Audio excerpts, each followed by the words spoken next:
Good morning, festive greetings या आप कह सकते हैं क्रिसमस ईव जो आज 24 दिसंबर को दुनिया भर में मनाई जाएगी। इस सब की आप सभी को ढेरों शुभकामनाएं।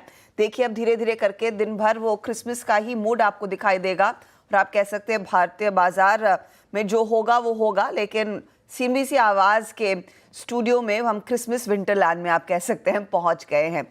तो जैसे लोगों को कहा जाता है फेलिस नाविदाद, उसी के साथ हम होपफुली उम्मीद कर रही हूँ कि इस दिन की हम शुरुआत करेंगे। ध्यान रखिएगा भारतीय बाजार काम करेंगे, कल हमें छुट्टी मिलेगी, कल दुनिया भर के बाजार बंद होंगे, लेकिन आज दरअसल कई सारे मार्केट्स हैं, चाहे वो अमेरिका हो, सिंगापुर हो, हांगकांग हो, फ्रांस हो या फिर यूके का मार्केट हो, जो हाफ डे पर बंद होंगे।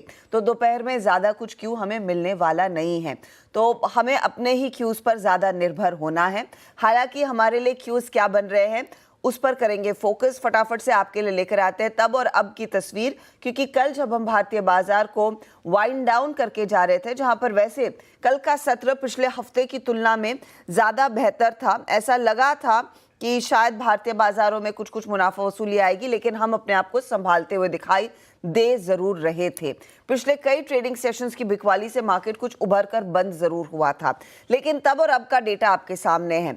जब हम मार्केट को वाइंड डाउन कर रहे थे 43,377 के आसपास दरअसल डाउ था। इस समय ज्यादा कुछ बदलाव है नहीं, 327 के आसपास वो ट्रेड बनता दिखाई दिया है। ऑफ कोर्स कल के सत्र में नैस्डैक फ्यूचर्स इशारा कर रहा था कि 100 पॉइंट हम ऊपर खुलेंगे और स्थिति वैसी ही उभर कर आई नैस्डैक के लिए।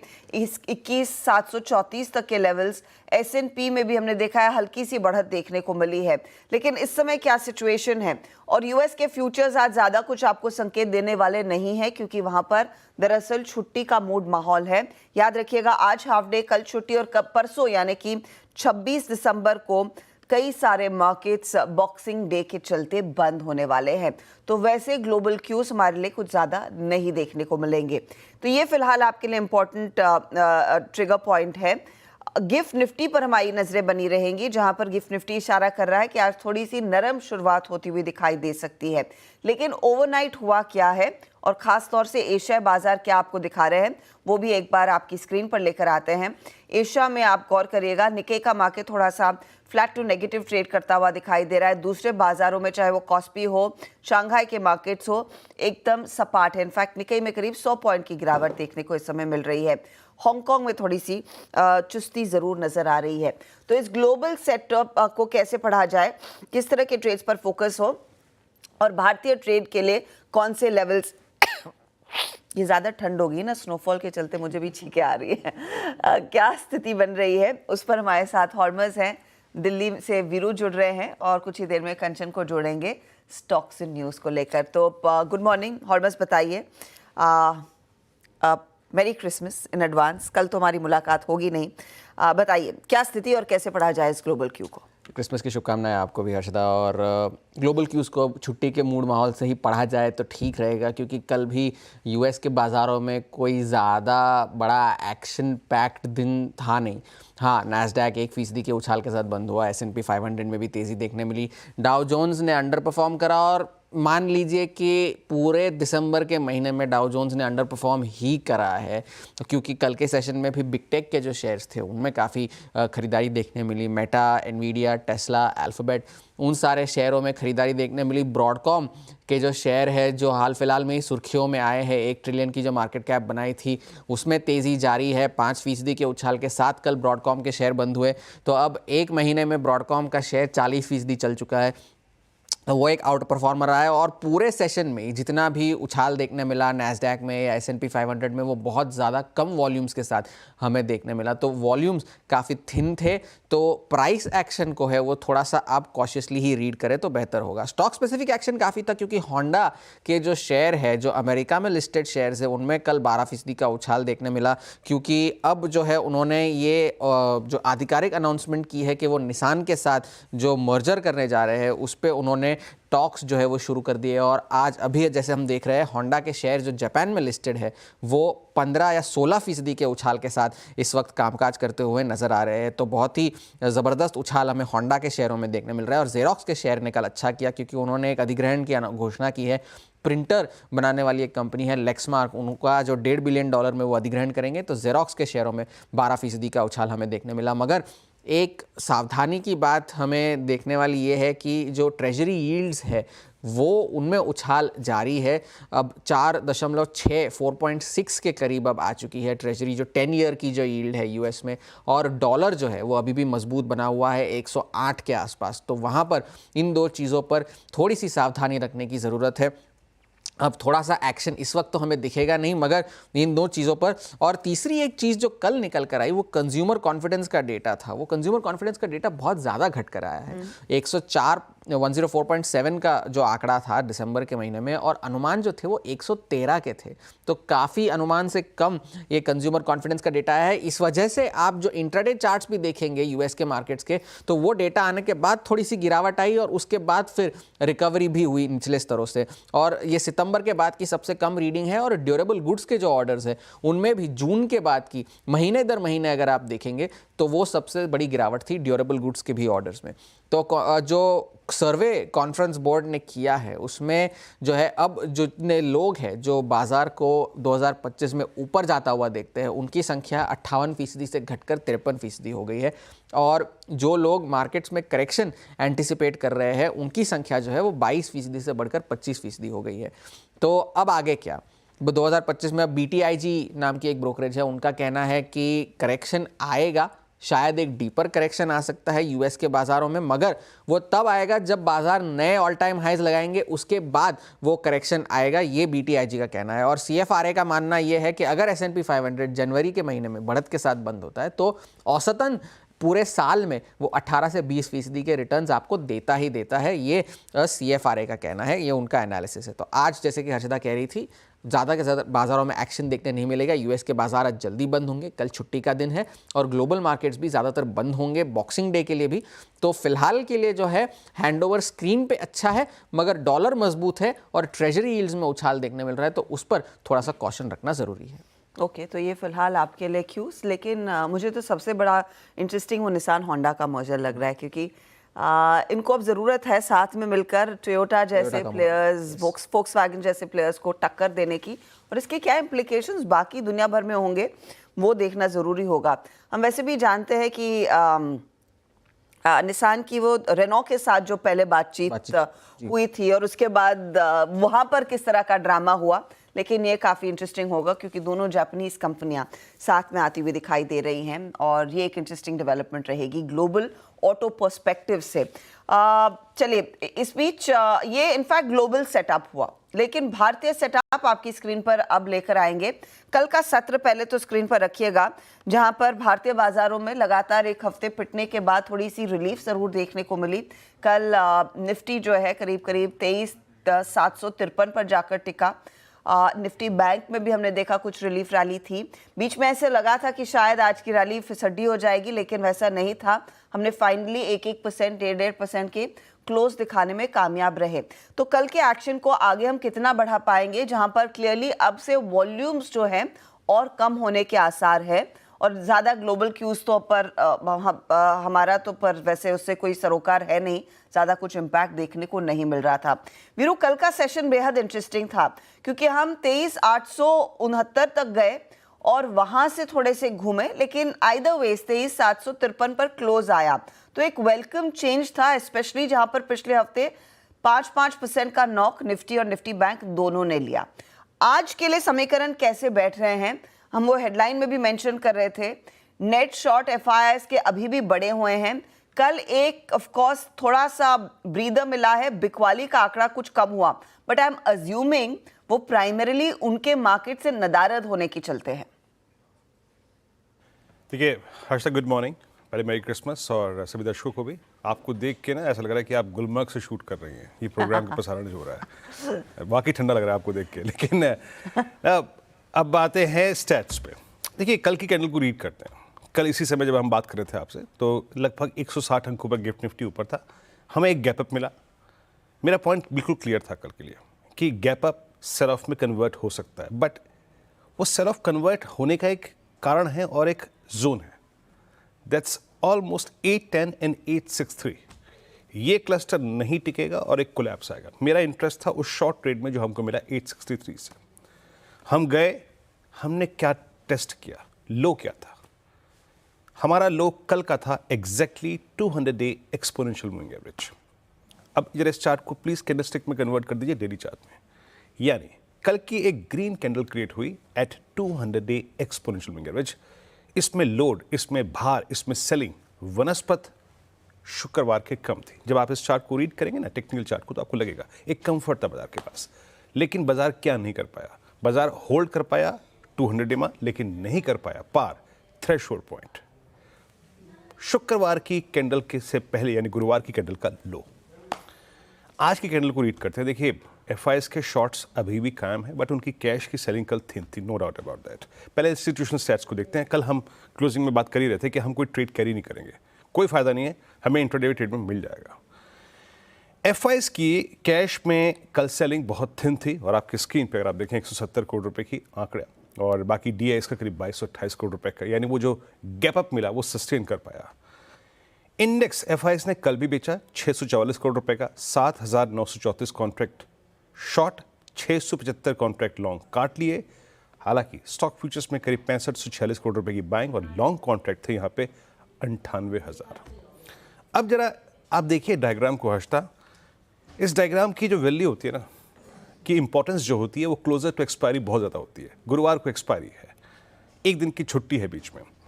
आप अब अपने नेट शॉर्ट कॉन्ट्रैक्ट पे यानी मंदी के सौदे करीब करीब 1,56,000 कॉन्ट्रैक्ट पे ले गए हैं। कल हमारी स्ट्रैटेजी की पहली लाइन क्या थी? यक्ष प्रश्न इस हफ्ते का क्या होगा? क्या मेगा शॉर्टिंग के बाद क्या शॉर्ट कवरिंग आएगी क्लोजर टू एक्सपायरी? उसी बात पर निर्भर करेगा कि हम ऊपर की साइड कितना अपसाइड देंगे। हम अभी भी 200 डिमा के पास हैं, हम अभी भी 1,56,000 कॉन्ट्रैक्ट शॉर्ट हैं एफआईएस पे, वो अभी भी कैश में सेल कर रहे हैं। लेके आइए प्लेसमेंट। ग्लोबल मार्केट्स नदारद होंगे आज।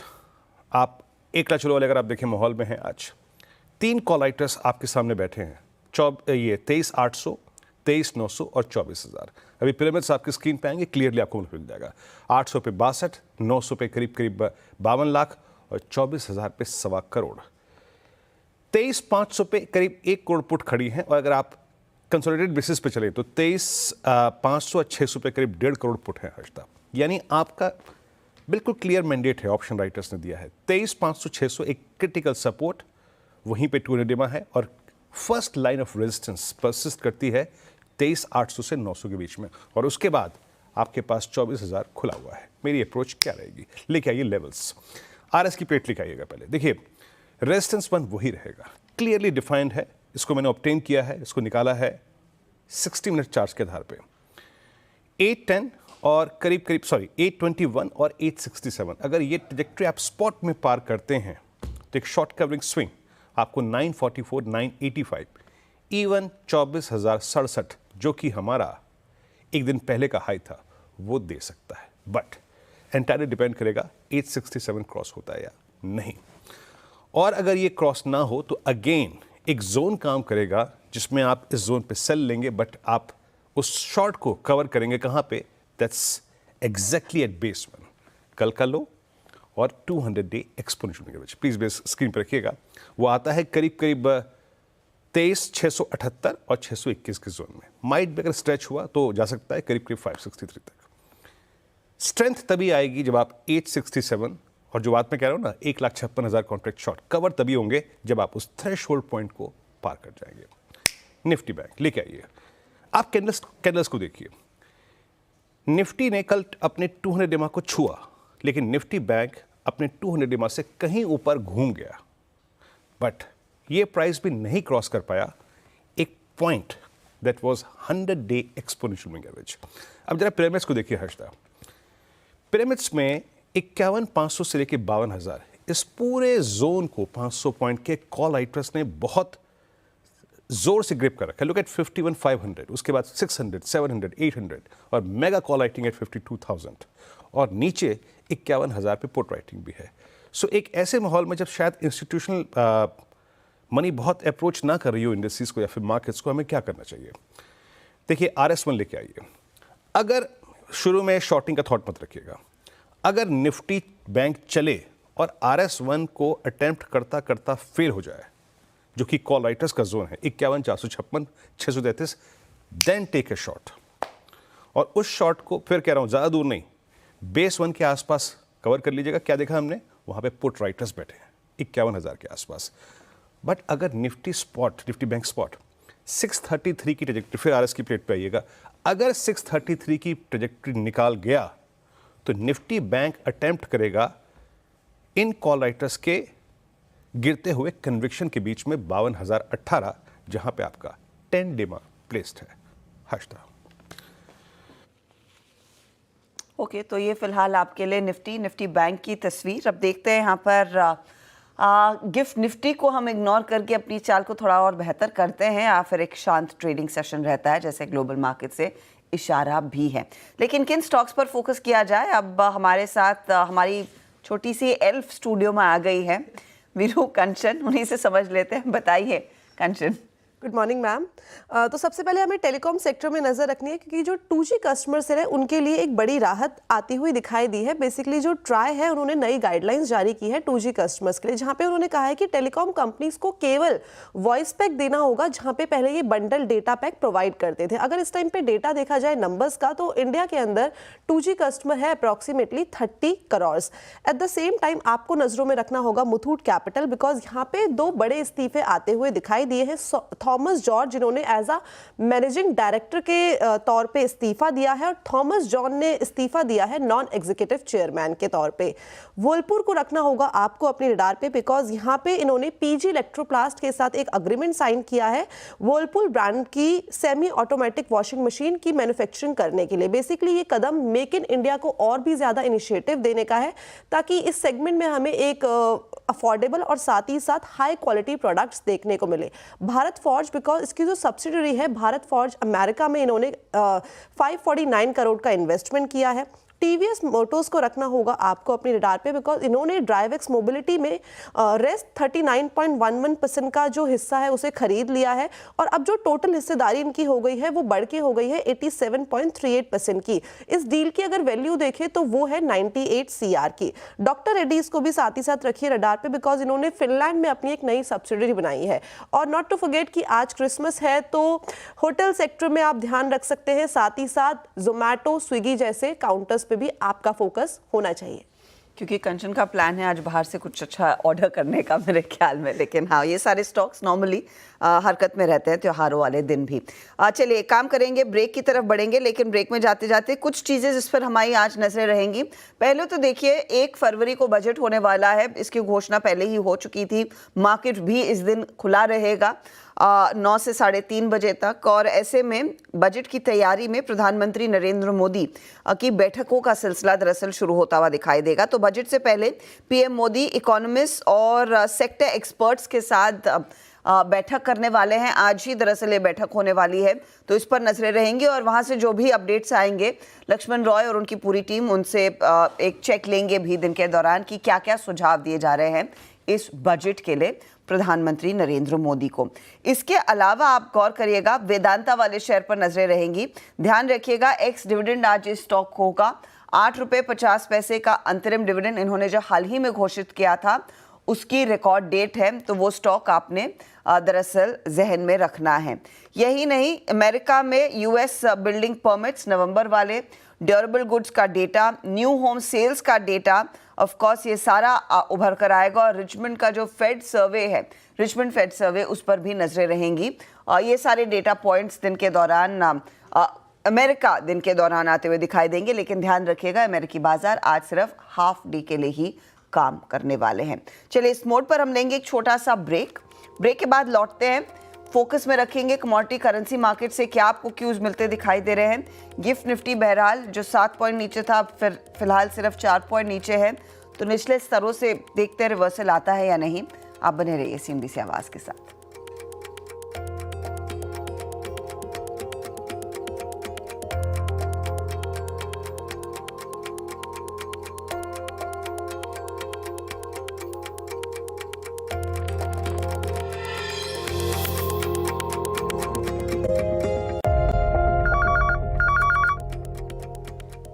आप देख रहे हैं मॉर्निंग कॉल सीएनबीसी आवाज पर। गिफ्ट निफ्टी आपके सामने 3.75 पॉइंट्स की ही गिरावट देखने को मिल रही है, तो फ्लैट ट्रेड करता हुआ साफ आपको दिखाई दे रहा है। हांगकांग के मार्केट्स में ऑफकोर्स चुस्ती जरूर देखने को मिल रही है। इस बीच कमोडिटी करेंसी मार्केट के लिए क्या आपके लिए रणनीति रहेगी, जहां पर कच्चे तेल में हमने देखा है थोड़ी सी मुनाफा वसूली उभर कर आती हुई दिखाई दी है और सोना भी हल्का सा नरम होता हुआ दिखाई दिया। आज किन ट्रेड्स पर फोकस है? हमारे साथ कुंवर जी ग्रुप के रवि देवरा जुड़ गए हैं। रवि जी गुड मॉर्निंग, बताइए क्या ट्रेड लेना है आज कमोडिटी मार्केट्स में? Good morning. डेफिनेटली जो कल कमोडिटी मार्केट में पर्टिकुलर लेटर सेशन में काफी अच्छी गिरावट थी, क्योंकि डॉलर इंडेक्स है जो साइन ऑफ कोल ऑफ दिखा रहा था, उसने अच्छे रिबाउंड दिया। ट्रेजरी एलपी यूएस की बढ़ी थी, तो इस हिसाब से हायर लेवल से गोल्ड सिल्वर मेटल सब में करेक्शन था। मुझे लग रहा है कि मेटल में थोड़ा ये करेक्शन जारी रह सकता है। Particular Chinese real estate market से भी क्यूज ठीक नहीं आ रहे, तो जिंक में बिकवाली की सलाह होगी। जिंक के जनवरी कॉन्ट्रैक्ट में बिकवाली करे 281 के करीब, 276 का टारगेट होगा और 284 के स्टॉप लॉस के साथ आप ये कॉल ले सकते हैं। वही नेचुरल गैस में जो सीजनलिटी का इम्पैक्ट है वो मुझे लग रहा है कि आगे वर्कआउट करेगा, एंड पर्टिकुलर वहां पे बाइंग की रिकमेंडेशन होगी 281 पे जनवरी फ्यूचर। 290 का टारगेट होगा, 276 के स्टॉप लॉस के साथ आपको ये ट्रेड लेना है। हालांकि ध्यान रखें 3 दिन ग्लोबल मार्केट में वैसे छुट्टियों का माहौल है, तो जो मोमेंटम होगी वो काफी थीन काफी लिमिटेड होगी, तो स्टॉप लॉस टारगेट पे आप वहां पे लिमिटेड रख के चल सकते हैं। And last but not list, gold में भी मुझे लग रहा है कि ये लेवल थोड़ा सस्टेनेबल नहीं है और सेलिंग प्रेशर वहां पे कंटिन्यू रह सकता है। 76,300 पे फरवरी फ्यूचर बेच है, 76,500 का छोटा स्टॉप लॉस और डाउन साइड 75,700 तक के लेवल आने चाहिए। ओके, तो ये फिलहाल जिंक और नेचुरल गैस। ये बताइए रवि जी, ये नॉर्मली फिर भारतीय बाजारों में भी क्या वॉल्यूम कम हो जाता है? क्योंकि इक्विटी मार्केट्स में क्रिसमस न्यू ईयर के आसपास तो वैसे भी वॉल्यूम कम होता है, आप भी वही एक्सपीरियंस करते हैं क्या? जरूर सर, क्योंकि इक्विटी मार्केट में वैसे भी देखे तो थोड़े डोमेस्टिक डेवलपमेंट होते हैं, बट इंटरनेशनल कमोडिटी से पर्टिकुलर नॉन एग्रो बास्केट वो पूरा ग्लोबल ट्रेड पे चलता है, ग्लोबल सेंटिमेंट के साथ काफी एसोसिएटेड है। तो जब भी ग्लोबल मार्केट क्लोज होते हैं काफी थीन ट्रेडिंग होता है और इक्विटी से भी कम वॉल्यूम यहाँ पे होता है, तो ज्यादा इम्पैक्ट कमोडिटी करेंसी बास्केट पे होता है, तो वो शायद हम अगले 3 ट्रेडिंग सेशन पे फेस करेंगे। अगले ट्रेडिंग सेशंस में क्लियरली बहुत ही थिन ट्रेड रहेगा, क्योंकि commodity markets clearly international cues पर ही ड्रिवन रहते हैं, तो वहाँ पर कुछ फीकापन देखने को मिल सकता है। शुक्रिया Ravi ji and merry Christmas in advance. तो ये फिलहाल आपके लिए कमोडिटी करेंसी के लिए ट्रेड। जिंक में बिकवाली की रणनीति, नेचुरल गैस में तेजी की रणनीति उभर कर आई है। अच्छा, इससे पहले हम एक ब्रेक ले। वीरू, आपको याद होगा कल मैं चिलाई कलान की बात कर रही थी, लेकिन ये जो स्नोफॉल का सिलसिला ऐसा भारी पड़ा है कि अटल टनल में एक रेस्क्यू ऑपरेशन चल रहा है। आज सुबह में, मैं कल शाम को तो उसे पढ़ नहीं पाई, लेकिन आज सुबह में मैं पढ़ रही थी कि लगभग 700 लोगों को सुरक्षित निकाला गया एक सिरे से। बैक टू बैक वहाँ पर बम्पर ट्रैफिक होता हुआ दिखाई दिया है। कुछ अपडेट आपके पास है क्या? क्योंकि आई एम अज्यूमिंग ये कई सारे लोग क्रिसमस की हॉलीडेज के लिए उस रास्ते निकल जाते हैं। मेरे ख्याल से लोगों को संयम बरतना चाहिए हर्षदा। आई मीन चाहे वो पूरा हिमाचल बड़ा प्रेशर में होता है इस वक्त, चाहे वो शिमला हो चाहे मनाली हो, और अटल टनल तो वैसे ही कंजेशन जोन है। और ये अभी समझ जैसी बर्फबारी होगी वहाँ कंजेशन होता ही है। और हर्षदा कल आप कह रही थी ना ठंड, कल दिल्ली में भी कल अच्छी खासी बारिश थी, मतलब नोएडा में भी। वो थोड़ी मैं महसूस कर रहा हूँ कि मेरे को लग गई है। मैं आपको इसीलिए वार्न कर रही थी वीरू कि देखिए वो शुरू हो जाएगा, और अब सोलांग पास में इतनी बारिश हो रही है, कुल्लू मनाली में इतनी बारिश हो रही है, इतनी स्नोफॉल हो रही है, तो उसका दिल्ली में असर आना शुरू हो जाएगा। पर अच्छा है Harshada, at least from tourism perspective अच्छा है, क्योंकि कल आपको याद होगा पिछली बार भी हम बात कर रहे थे कश्मीर में बर्फबारी ना के बराबर थी, मतलब इवन जनवरी तक गुलमर्ग खाली पड़ा हुआ था। इट्स गुड कि आई थिंक ये शुरू इस बार नवंबर से ही हो गया। मेरे ख्याल से बहुत अच्छा सीजन जाएगा इस बार टूरिज्म का, स्पेशली कश्मीर और हिमाचल के लिए और उत्तराखंड के लिए। चलिए let's hope for the best. हम यहाँ पे स्टूडियो में ही विंटर वंडरलैंड मनाकर खुश हैं, लेकिन जिसकी किस्मत जा पाए वो स्नोफॉल देख पाए, गुड लक टू यू। चलिए इसी के साथ हम लेंगे इजाज़त, लेकिन आगे आपके लिए लेकर आएंगे सीधा सौदा। वीरू का साथ यतिन देंगे आज भी। आप बने रहिए सीएनबीसी आवाज़ के साथ।